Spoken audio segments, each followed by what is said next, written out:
নমস্কার, আমি Arunanshu the bear একশো থেকে বলছি। আর আজকে আমাদের আলোচনার বিষয় হচ্ছে ইনডেমনিটি কন্ট্রাক্ট। এই ইনডেমনিটির মানে হচ্ছে ক্ষতিপূরণ করা বা টু কম্পেনসেট দ্য লস। এই ধরনের কন্ট্রাক্টে বেসিক্যালি কি হয়, দুটো পার্টি থাকে, এ আছে আর বি আছে। এ বি কে বলছে যে ধর তোর কোনো ক্ষয়ক্ষতি হলো, সেটা থার্ড পার্সনের দ্বারা হোক বা সেটা আমার দ্বারাই হোক, আমি তোকে ভরপাই করব। মানে এ বি কে বলছে বি এর যাই ক্ষতি হোক না কেন, যাই ক্ষতি হোক না কেন সেই ক্ষতিপূরণ এই কিন্তু বি কে করবে। এটাই তো কন্ট্রাক্ট অফ ইনডেমনিটি। তাহলে বেসিক্যালি এই কন্ট্রাক্ট অফ ইনডেমনিটিতে দুটো পার্টি আমরা দেখলাম, এ আছে আর বি আছে। এ যে ক্ষয়ক্ষতির পূরণ করছে, মানে ক্ষতিপূরণ করছে, তাকে আমরা ইনডেমনিফায়ার বলবো। আর বি যার উপরে ক্ষতি হচ্ছে বা যার ক্ষতি হচ্ছে তাকে আমরা ইনডেমনিফাইড বলবো। এই কন্ট্রাক্ট অফ ইনডেমনিটি মাথায় রাখতে হবে, এটা কিন্তু ঘটনা সাপেক্ষ। ঘটনা ঘটলেই এই ধরনের কন্ট্রাক্ট এনফোর্স হয়, না হলে হয় না। মানে বিয়ের ক্ষতি হলেই কিন্তু এ বি কে টাকা দেবে, না হলে দেবে না। কন্ট্রাক্ট অফ ইনডেমনিটি যা যা ফিচার্স আছে, যা যা বৈশিষ্ট্য আছে, আমরা সেম জিনিস কিন্তু কন্টিনজেন্ট কন্ট্রাক্টেও দেখতে পাবো। কন্টিনজেন্ট কন্ট্রাক্টের ডেফিনেশনেই বলছে happening or non happening of ইভেন্টের উপরে ডিপেন্ডেন্ট, ঘটনা সাপেক্ষ। ঘটনাটা ঘটলেই কন্টিনজেন্ট কন্ট্রাক্ট এনফোর্স হবে, না হলে হবে না।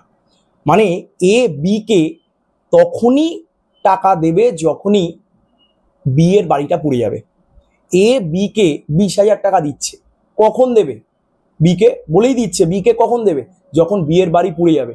বি এর বাড়ি না পুড়লে কিন্তু এ বি কে টাকা দেবে না। এই কন্টিনজেন্ট কন্ট্রাক্টের ফিচার্সের সাথে আমরা কন্ট্রাক্ট অফ ইনডেমনিটিরও কিন্তু ফিচার্স সেম দেখতে পাই। তাই এটা তো বলাই যায় যে কন্টিনজেন্ট কন্ট্রাক্টের মধ্যেই মানে ইনডেমনিটি কন্ট্রাক্ট পড়ে। তাই কন্টিনজেন্ট কন্ট্রাক্ট হচ্ছে জেনাস, এবং সব থেকে বড় কথা হচ্ছে কন্ট্রাক্ট অফ ইনডেমনিটি হচ্ছে স্পিসিস। কন্টিনজেন্ট কন্ট্রাক্ট একটা বড় বৃত্ত, তার মধ্যে ছোট্ট একটা অংশ হচ্ছে ইনডেমনিটি কন্ট্রাক্ট। যাই হোক, এই হচ্ছে আলোচনার বিষয়। আর এই ইনডেমনিটি কন্ট্রাক্টের এক্সাম্পলে যদি আসি, তাহলে all the contract of insurance except life insurance, life insurance ছাড়া যা যা ইন্স্যুরেন্স হয়, বেসিক্যালি ধরুন ম্যারিন ইন্স্যুরেন্স, ফায়ার ইন্স্যুরেন্স, এগুলো সবই কিন্তু কন্ট্রাক্ট অফ ইনডেমনিটির মধ্যে আসবে। ফায়ার ইন্স্যুরেন্স এক্সাম্পল ধরে নিন, যেখানে দুটো ব্যক্তি আছে, এ আছে বি আছে। এ হচ্ছে ফায়ার ইন্স্যুরেন্স কোম্পানি আর অন্যদিকে হচ্ছে ফ্যাক্টরির মালিক মানে বি।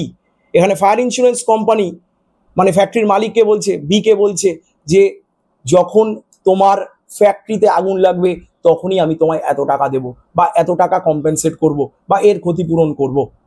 তো এই যে ফায়ার ইন্স্যুরেন্স বলুন, ম্যারিন ইন্স্যুরেন্স বলুন, এগুলো কিন্তু সবই আপনার ইনডেমনিটি কন্ট্রাক্টের মধ্যে আসে। কিন্তু লাইফ ইন্স্যুরেন্সকে আনা হয়নি। কেন লাইফ ইন্স্যুরেন্সকে আনা হয়নি বা আসেনি? লাইফ ইন্স্যুরেন্স মানে ধরে নিন কারুর মৃত্যু হচ্ছে, কথার কথা, লাইফ ইন্স্যুরেন্স কোনো মানুষের মৃত্যু হচ্ছে, দুর্ঘটনার দ্বারা মৃত্যু হচ্ছে, তাহলে সেই ক্ষতির কি কোনো ভরপাই হয়? কখনো ভরপাই হয় না। তাই লাইফ ইন্স্যুরেন্সকে কন্ট্রাক্ট অফ ইনডেমনিটির মধ্যে কিন্তু আনা হয়নি। এই হচ্ছে ঘটনা। তাই আজকে এই অবধি, এরপরে আসবো আর একটা ভিডিও নিয়ে আপনাদের সাথে। নমস্কার, ধন্যবাদ।